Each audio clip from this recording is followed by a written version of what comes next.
So how big is the Divine Mother Kali? The Divine Mother in general. Not necessarily just Kali, but Lalita or other forms of the Divine Mother. How massive can we understand this force, this being, as being? So there was this old study that was not scientifically proven that we lose 21 grams upon death. I thought that was extremely high because once you realize how big we are, you realize that that's very heavy. And once again, this wasn't scientifically proven. It was probably due to fluid loss or something like that. But Seneca said that we are tiny souls carrying around a corpse. What did he mean by that? What is this corpse that we're carrying around? What are we? We are these tiny little things that ignite the electrical potential in a body and the alive potential, the liveness potential in a body when we enter into the embryo. And then the code, the divine code of a soul is transmitted, and then we start to grow. And then, we grow and grow and grow in the womb. And while we're in the womb, we still have contact with our soul in a way that we don't when we are birthed. We remember things, we contemplate, and we have hopes and we have dreams for what this life will be in the current birth. But then there's something that happens when we are birthed. The memories become kind of cut off. And there's a reason why in a lot of reincarnation studies, even by Harvard, that it gets harder to remember former births, former incarnations, once we reach a point after infancy, after childhood, especially after childhood. There's that famous story of, this is even on the History Channel, and it's one of my favorite ones though, where this kind of toddler, 5 or 6, he kept calling himself James number 5. And his dad asked him, why do you call yourself James number 5? Your name is James. And he said, this is the 5th time that I've been James. And then he recounted that he was a World War II fighter pilot for the United States Army, or Navy or Air Force, one of those. And he told them where he crash landed, and then he died. And they went to go look for that James, and they found him under the sea. They found that fighter pilot named James. That was him. For whatever reason, this soul wanted to be named James, or was named James again. But if you kind of analyze the studies by Harvard on reincarnation or different births, rebirth, you get a general idea that there's a whole lot of kids that remember former lives. Not the majority, definitely not the majority, but there's a whole lot. Going back to my point, when you realize how small we are within ourselves, if I was to put my fingers together like this, we're probably about as big as the space between my 2 fingers. And when I say that, I don't mean our soul. I mean, that is our astral casing around our soul. That space right there is the astral casing around something that is smaller than that, our soul. So how can we compare the size of ourselves, how small we really are, to something like the Divine Mother?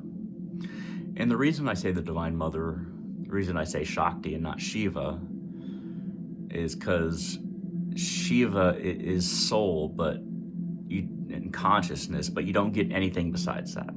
So you don't get the astral casing. You don't get any energy.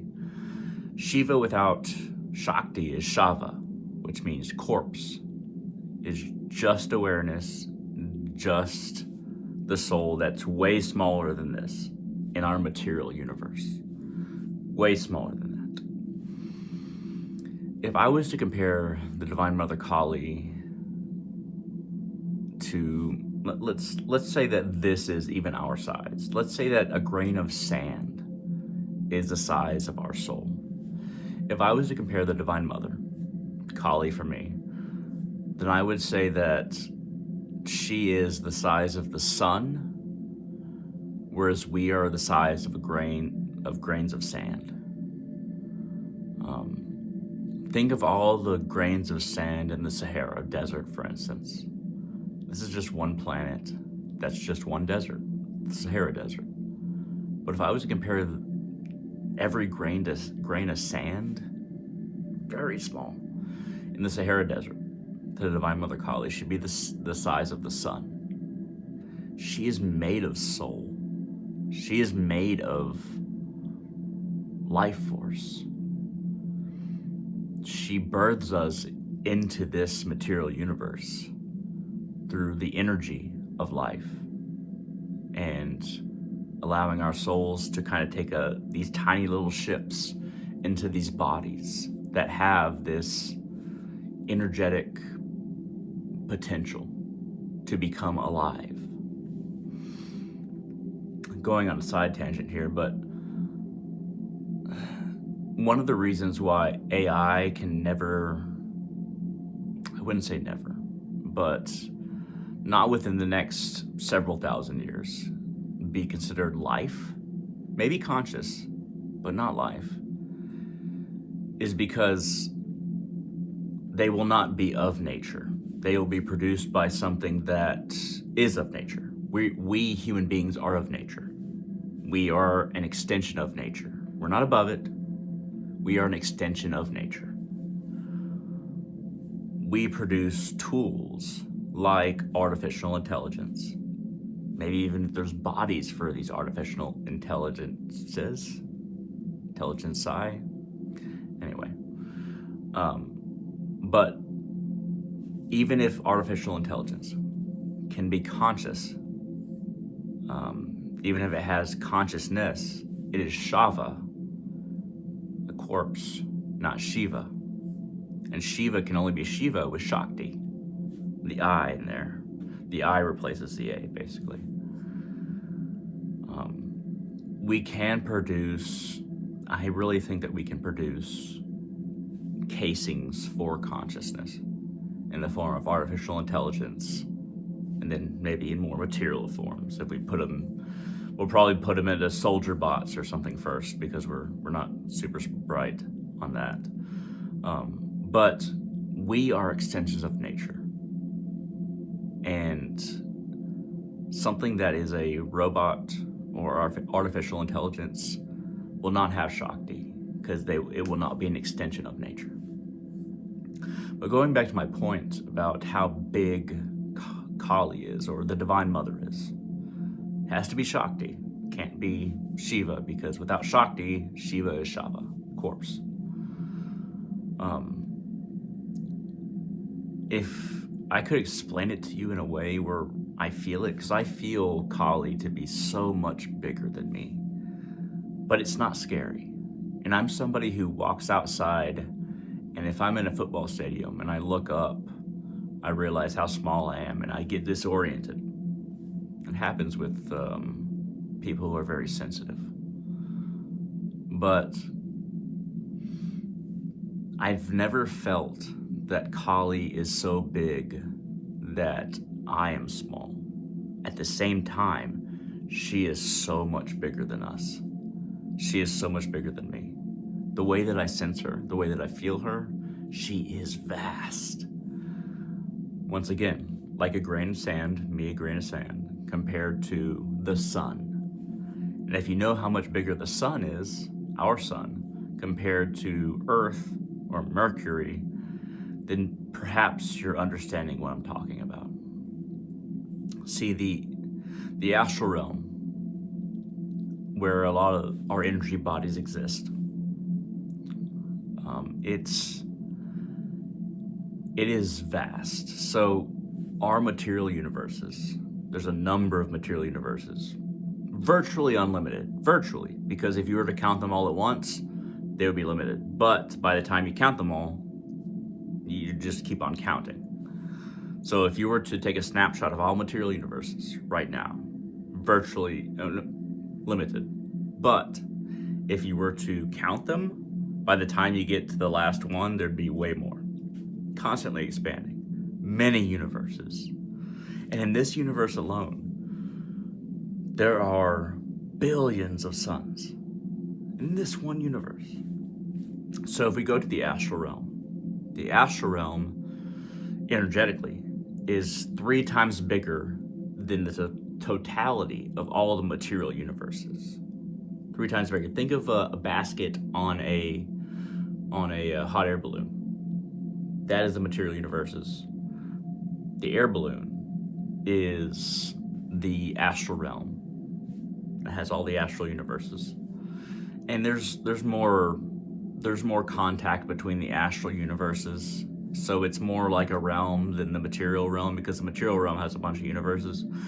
But keep that backdrop. Basket, material universes, astral realm, astral universes.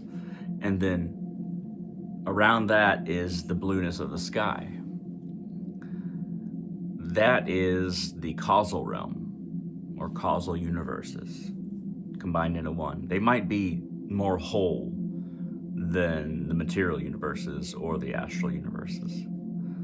And once again, the astral universes are more whole than the material universes. This gets very complicated. I hope I'm making sense. Let me know in the comment section below if I'm making sense. If I'm not, then that's also good, because then you won't listen to me.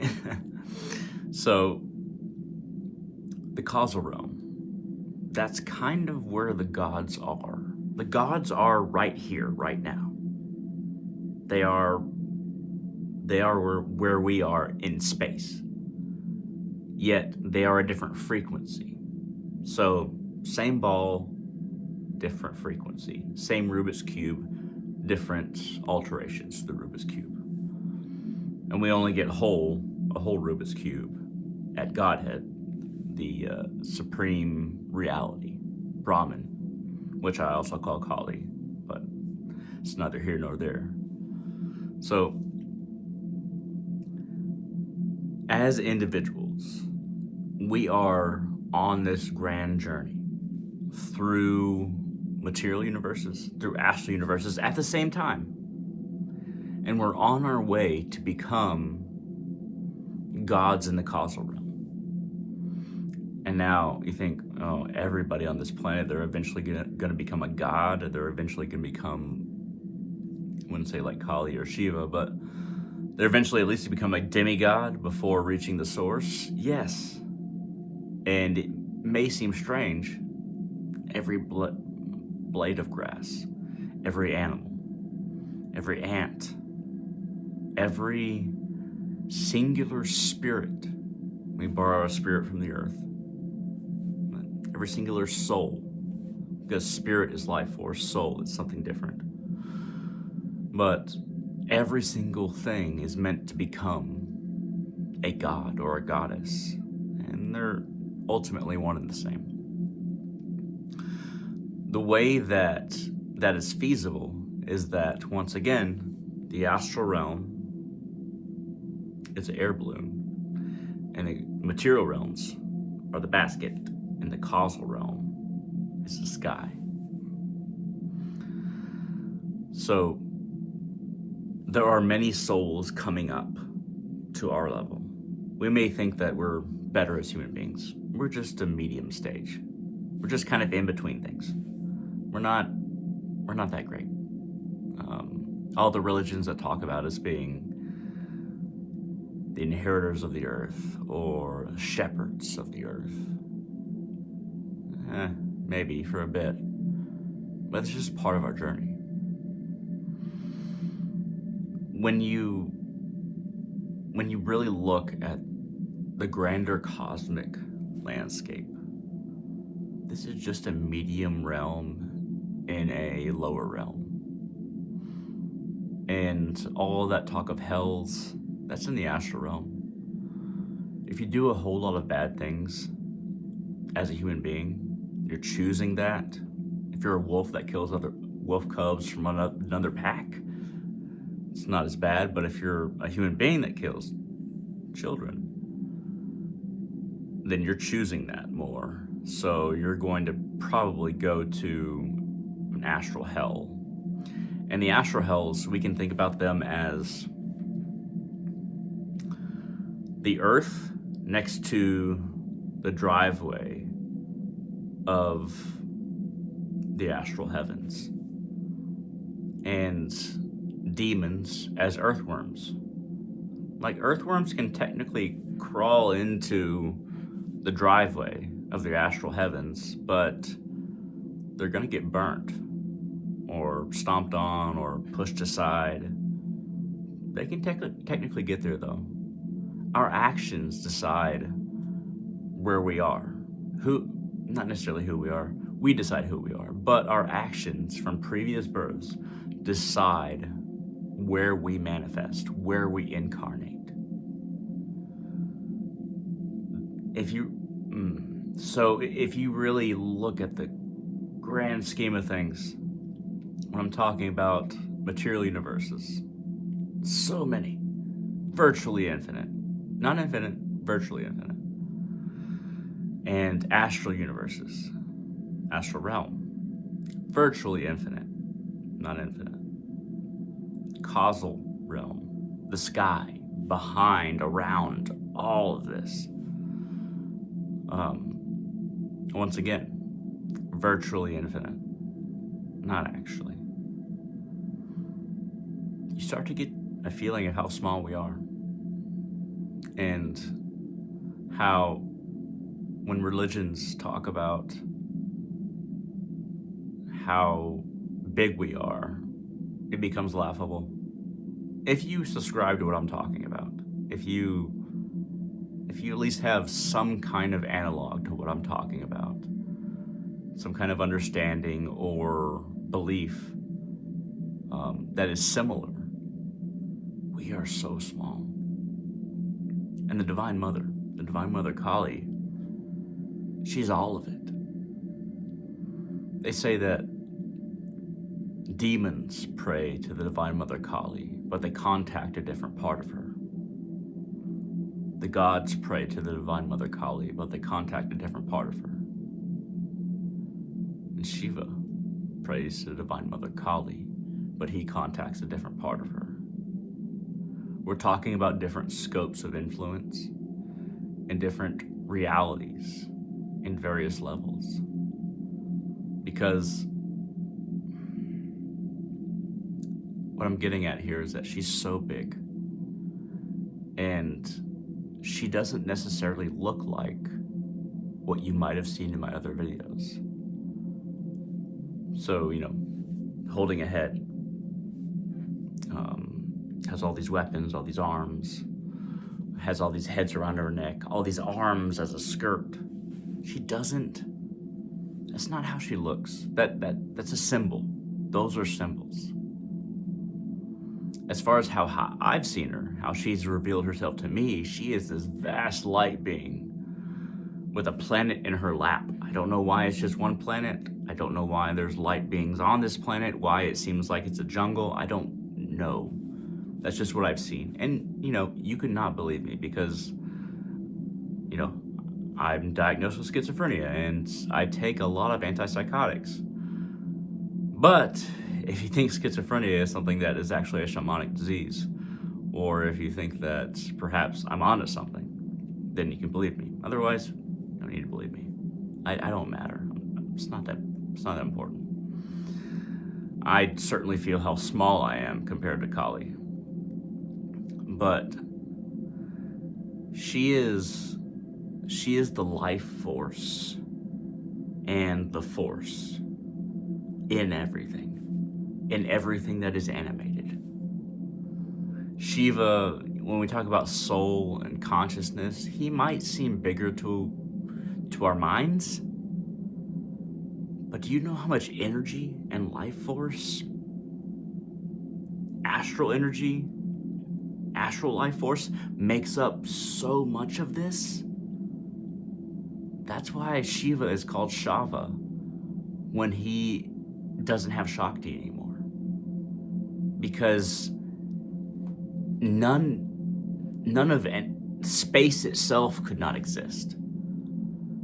Because there's electrons in space, and there's a relationship between bodies of mass, and that relationship that is gravity. Gravity is also Shakti, also Kali. None of that could exist. There couldn't be space or relativity. Einstein, ultimately, I think, is kind of a Shakta. The soul is so focused on in most religions. The consciousness, and for Indians, at least some, consciousness and soul are kind of intertwined. And I agree with that. You don't have to agree with that. But since they're intertwined, everything else but that, even though those things feel so big, everything but that, being Shakti, being Kali, being Lalita, that's so much. The womb of everything is the Divine Mother.